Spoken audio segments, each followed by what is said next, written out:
இந்த வீடியோல நம்ம எதை பத்தி பார்க்க போறோம் அப்படின்னா 369. உங்கள நிறைய பேருக்கு தெரிஞ்சிருக்கும். அந்த மெத்தடோட ஹிஸ்டரி என்ன, அந்த மேனிஃபெஸ்டேஷன் மெத்தட் ஏன் அவ்வளோ பவர்ஃபுல்லானது, அந்த மேனிஃபெஸ்டேஷன் மெத்தடை எப்படி பண்றது, அதை பண்ணி நம்மளோட ஆசையெல்லாம் எப்படி நிறைவேற்றிக்கிறதுன்றது தான் இந்த வீடியோல நம்ம டீட்டெயில்டா பார்க்க போறோம். அதுக்கு முன்னாடி கீழே இருக்க சப்ஸ்கிரைப் பட்டனை சப்ஸ்கிரைப் பண்ணிடுங்க. வாங்க ஃப்ரெண்ட்ஸ், வீடியோக்குள்ள போகலாம்.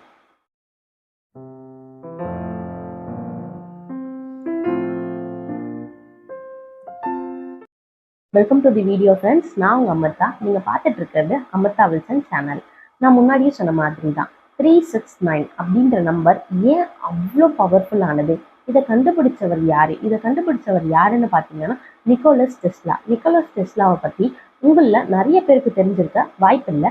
நிக்கோலஸ் டெஸ்லா யாருன்னா, நம்ம வீட்டில் இன்னைக்கு நம்ம எல்லாருக்குமே கிடைக்கிற கரண்ட்டை கண்டுபிடிச்சவரே அவரு தான். ஆமாங்க, ஆல்டர்னேட்டிவ் கரண்ட் அப்படின்ற ஏசியை கண்டுபிடிச்சவர் நிக்கோலஸ் டெஸ்லா தான். அதுக்கப்புறமா அவர் கண்டுபிடிச்சது தான் 3 பேஸ் காயில், அந்த மாதிரி நிறைய விஷயத்த அவர் கண்டுபிடிச்சிருக்காரு. அவரு கண்டுபிடிச்ச இன்னொன்று ஸ்பிரிச்சுவல் வேவ்ல கண்டுபிடிச்ச மெத்தட் தான் இந்த 369. ஏன் 369 அவ்வளோ பவர்ஃபுல் அப்படின்னு பார்த்தீங்கன்னா, அந்த ஒரு நம்பர் நீங்க 9 அப்படின்னு எடுத்துக்கிட்டீங்கன்னா எதை நீங்க ஆட் பண்ணாலுமே 9ஆ தான் வரும். உதாரணத்துக்கு 9 பிளானட்ஸ் இந்த யூனிவர்ஸ்ல இருக்கு. இந்த மாதிரி நிறைய விஷயத்துல 9 அப்படின்ற நம்பர் அடங்கி இருக்கு.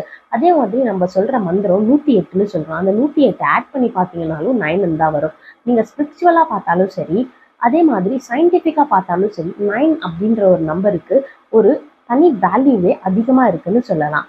இப்போ இந்த நம்பரை யூஸ் பண்ணி நம்ம எப்படி ஒரு சரியான முறையில மேனிஃபெஸ்டேஷன் பண்றது அப்படின்றத தான் நம்ம பார்க்க போறோம்.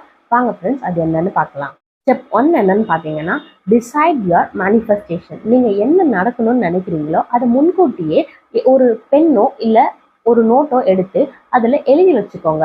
ஏன் நான் உங்களை எழுதி வைங்கன்னு சொல்றேன்னா, எழுதி வைக்கிறது மூலியமா உங்க சப்கான்ஷியஸ் மைண்ட்ல அது சேவ் ஆக ஆரம்பிக்கும். அதை விட்டுட்டு லேப்டாப் இல்லைன்னா ஃபோன்ல சேவ் பண்ணாதீங்க, எழுதி வைக்க ஆரம்பிங்க. எழுதி வச்சிங்கன்னா அது உங்களுக்கு சப்கான்ஷியஸ் மைண்ட்ல சேவ் ஆகிறது மட்டும் இல்லாமல் அது ஒரு பாசிட்டிவ் எனர்ஜியை உங்களுக்கு ஈஸியாக கிராப் பண்ணி தர உதவும்.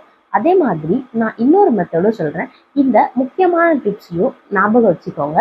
நீங்கள் எது எழுதுறதா இருந்தாலுமே சரி, எந்த ஒரு மேனிஃபெஸ்ட் ஆகணும் அப்படின்னு நினச்சி எழுதுறத முன்னாடியே ஒரு 17 செகண்ட்ஸ்க்கு ஹோல்ட் பண்ணி உங்கள் மைண்டில் அதை திருப்பி திருப்பி ஒரு 17 செகண்ட்ஸுக்கு சொல்லிக்கிட்டே இருங்க. அப்போது உங்களுக்குள்ள ஒரு பாசிட்டிவ் எனர்ஜி கிடைக்கும். அந்த 17 செகண்டுக்கு சொன்னதுக்கு அப்புறமா நீங்கள் அந்த நோட்டில் எழுத ஆரம்பிங்க. அதுக்கு முன்னாடி எழுதாதீங்க. இதை மறக்காமல் ஒரு 17 செகண்ட்ஸை பண்ணுங்க. அதே மாதிரி இந்த மெத்தடை ஒரு 33 days to 45 days கண்டினியூ பண்ணுங்க. அப்படி கண்டினியூ பண்ணீங்க அப்படின்னா நீங்க நினைச்சது நடக்கும். அப்படியும் நடக்கல அப்படின்னா அகெயின் கண்டினியூ பண்ணிட்டே இருங்க ஃப்ரெண்ட்ஸ்.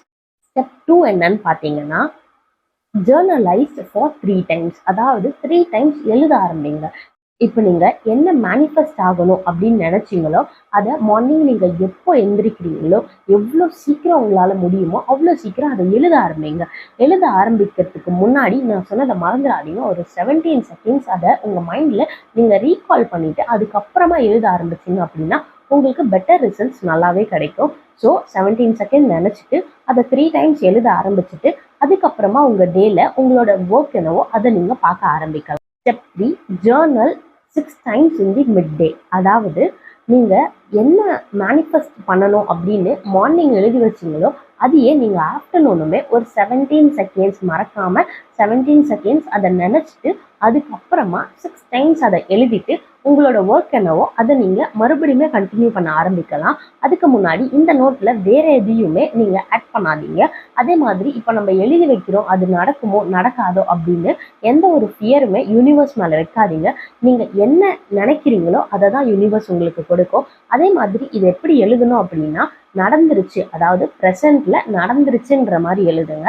நடக்க போகுது இல்லை நடக்குமா அப்படின்ற மாதிரி எழுதாதீங்க. நடந்துருச்சு. இப்போ எக்ஸாம்பிளுக்கு எனக்கு ஒரு 1 லட்ச ரூபாய் வேணும் அப்படின்னா என் கையில் ஒரு 1 லட்ச ரூபாய் இருக்கு, தேங்க்யூ ஃபார் தி யூனிவர்ஸ் அப்படி எழுதுங்க. அப்படி எழுதுனா மட்டும்தான் உங்களுக்கு கிடைச்ச மாதிரி எழுதுனீங்கன்னா கண்டிப்பாக அது கிடைக்க வாய்ப்பு இருக்கு. அதே மாதிரி விஸ்வலைஸ் பண்ணி பாருங்க. ஏன் நான் அதை பண்ண சொல்றேன் அப்படின்னா, நீங்க இமேஜின் பண்ணும்போது அந்த பொருள் உங்க கைக்கு சீக்கிரமா வந்து சேர அதுவுமே ஒரு உதவியா இருக்கும். அதே மாதிரி இமேஜின் பண்ணும்போதும் முக்கியமா ஒன்று மைண்ட்ல வச்சுக்கோங்க. இமேஜின் பண்ணும்போது கூட அது உங்க கைக்கு கிடைச்சிட்ட மாதிரி இமேஜின் பண்ணுங்க. அதை விட்டுட்டு கிடைக்காமா கிடைக்காதா அப்படின்ற மாதிரி இமேஜின் பண்ணாதீங்க. இமேஜின் பண்ணிகிட்டே இருங்க. இமேஜின் பண்ணிட்டு மட்டும் இருந்தால் பார்த்தாது, அதுக்காக ஒர்க்கும் பண்ணுங்க. ரெண்டுத்தையும் நீங்கள் சேர்ந்து பண்ணும்போது இதுக்கான ரிசல்ட்ஸ் உங்களுக்கு நல்லாவே கிடைக்கும். ஸ்டெப் 4 பார்த்தீங்கன்னா, journalize for 9 times before the bed. அதாவது பெட்டுக்கு போகிறதுக்கு நீங்கள் தூங்குறதுக்கு முன்னாடி ஒரு 9 டைம்ஸ் மறுபடியுமே 17 செகண்ட்ஸ் நீங்கள் அதை உங்கள் மைண்டில் நினச்சிட்டு அதுக்கப்புறமா நீங்கள் என்ன நினச்சிங்களோ அதை 9 டைம்ஸ் எழுதி வைங்க. எழுதி வச்சுட்டு உங்களோட ஒரு நல்ல ஸ்மைலோட உங்கள் டேவை எண்ட் பண்ணுங்க.